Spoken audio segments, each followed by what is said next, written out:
Folks, what up with you? It's Jay. I got a hot and heavy one for you. Hottest video probably out right now, especially when it comes to debt collectors. This is all about the way I dispute. I'm not an attorney. Let me get that out in the clear right now. All of these slides that you're going to actually see let you know that I'm not an attorney. This is not no legal advice I'm about to give you. This is just straight up facts. Okay, you can research it for yourself. There's nothing I made up. Let's get into it. Okay.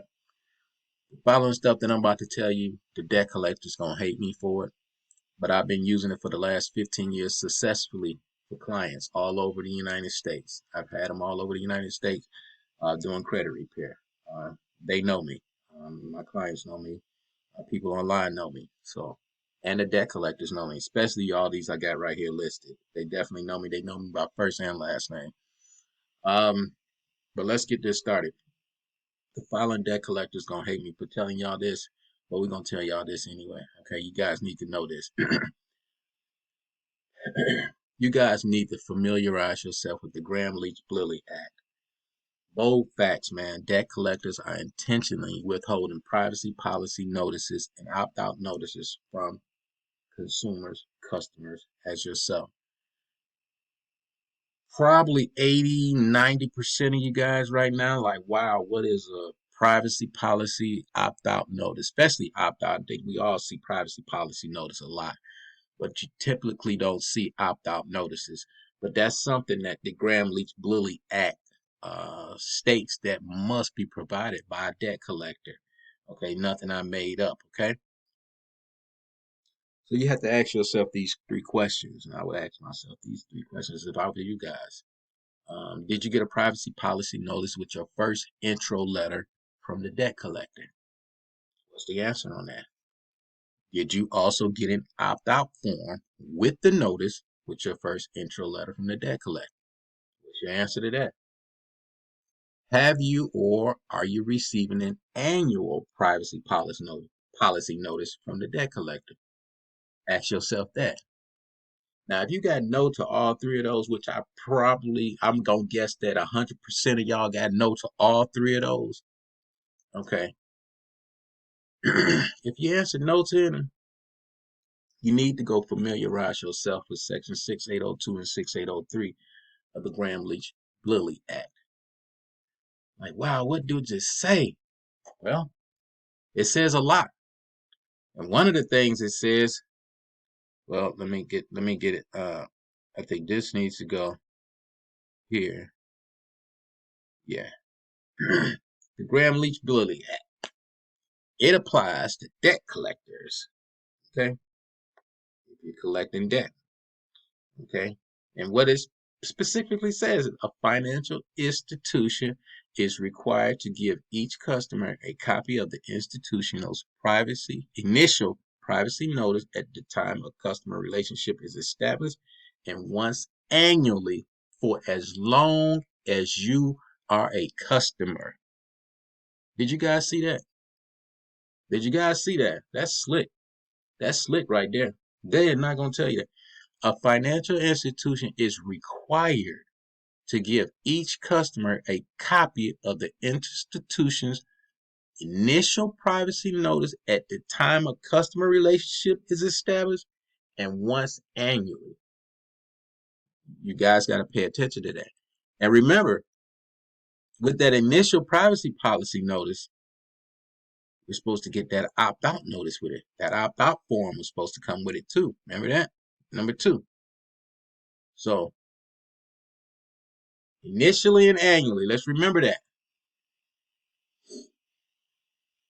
These non-compliance notice letters to the creditor or the credit bureau works. You just have to know what to say, when to say it, who to say it to, but most importantly, how to say it.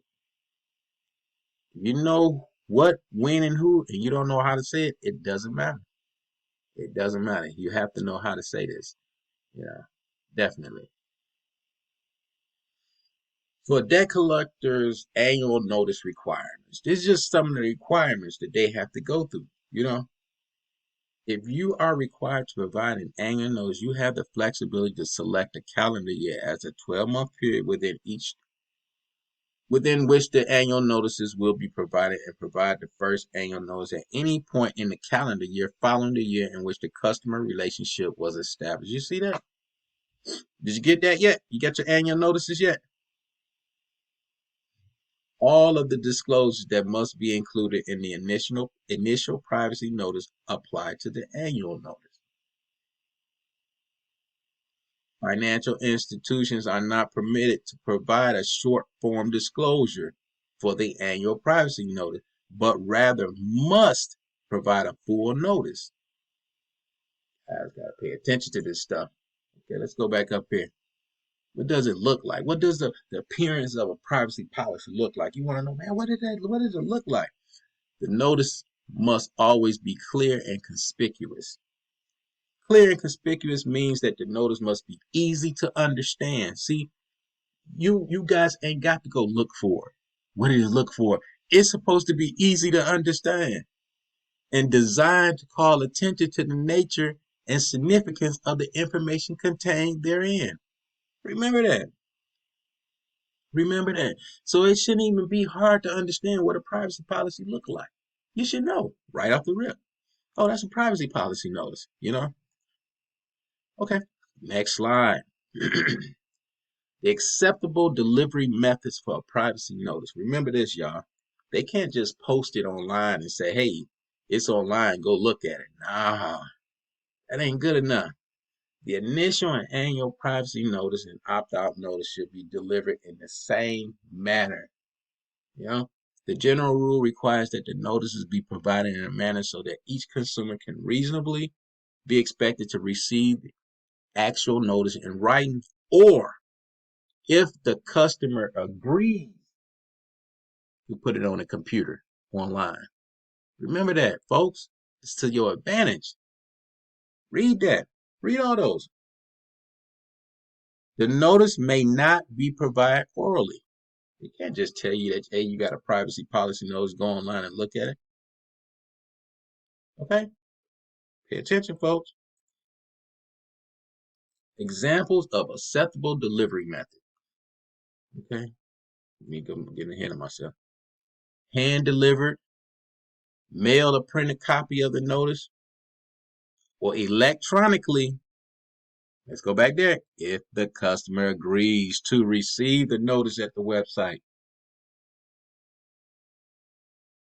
How debt buyers can comply with the opt-out notice required. How can they do that?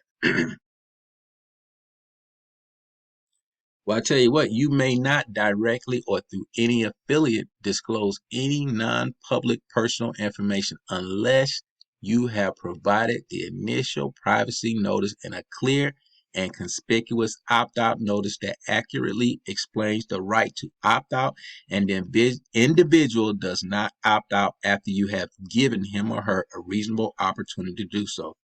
That's how you can comply with it. I didn't make that up, folks. You guys pay attention there. You see the bottom line. I'm not an attorney. I'm here to show you some advice.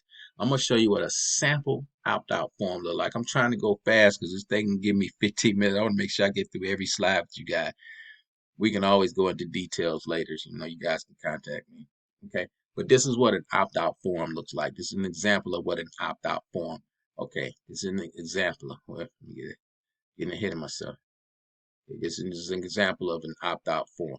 Let me take this view and put it zoom out because I'm sick of kind of messing around and having to back up and go forward on these slides.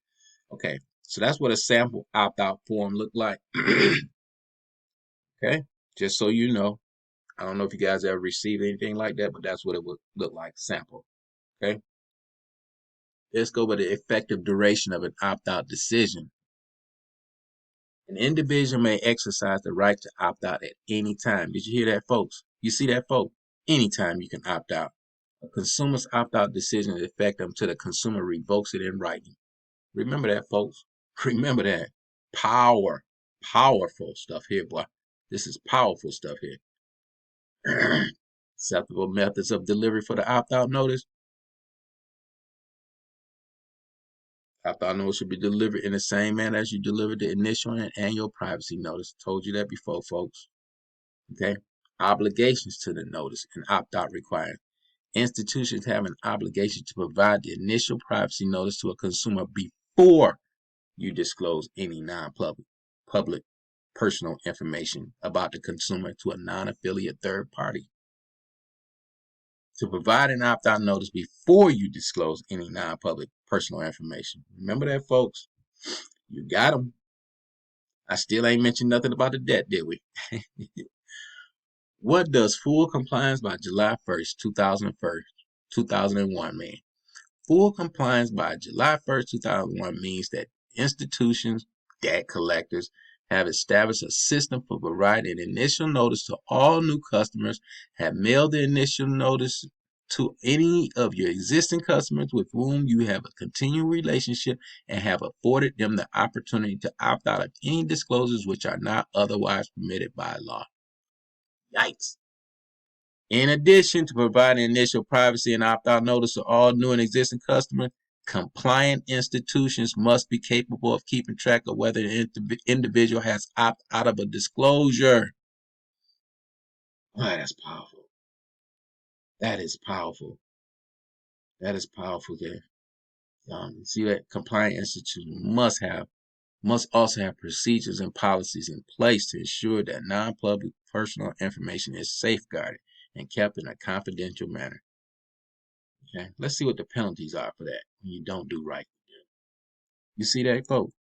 Whoever knowingly and intentionally violates or knowingly and intentionally attempts to violate Section 6821 of this title shall be fined in accordance with Title 18 or imprisoned for not more than 5 years or both.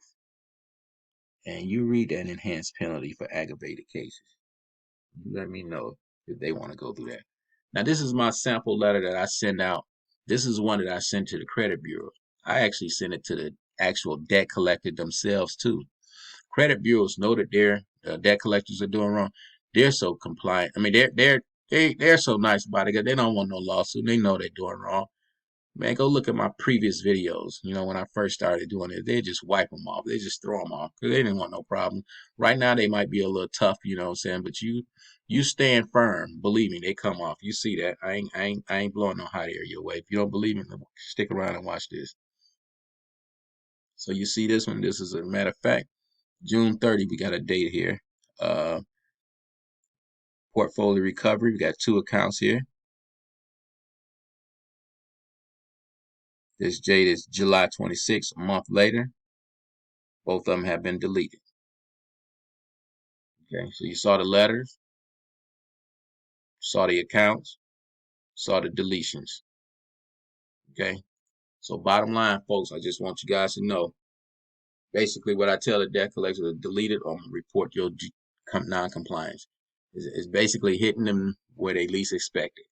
The clean hands doctrine, which I'm not an attorney, but I know the clean hand doctrine basically say you can't take me to court if your hands are dirty. You know what I'm saying? So my thing is I would tell you guys to challenge and dispute the debt collectors' GLBA compliance, not the debt. You didn't hear me say nothing about the debt. We don't care what the amount is on the debt. We're not here to dispute this debt. Now, I want you guys to know I appreciate you guys for watching it this far. If you have any questions, that's how you can contact me. You know how to get in touch with me. But one thing I just ask you guys to do is just share this, man. Share this information. This is easy credit repair, especially when it comes to debt collectors. You know, they're easy. And you don't even have to play with them. I have old videos if you want to go see. You can go back and see my old videos on YouTube. Want to talk money, J Little credit repair, all good. You know, you'll see exactly what we can do, what I used to do, or what have you. And that's it. J Little, signing off. Just wanted to get this to you guys. I hope it's been helpful. If you got any questions or comments, you guys know how to get in touch with me. I'm pretty sure it's going to be a link somewhere wherever I drop this video. I also have other videos. I have things when I recorded them. I have over 5 hours talking to them over the phone, interviewing their workers or what have you. Just doing what I need to do to investigate their non-compliance. So if you guys want to see that, hear that, that's going to be coming at a later date. Just stay tuned. God bless.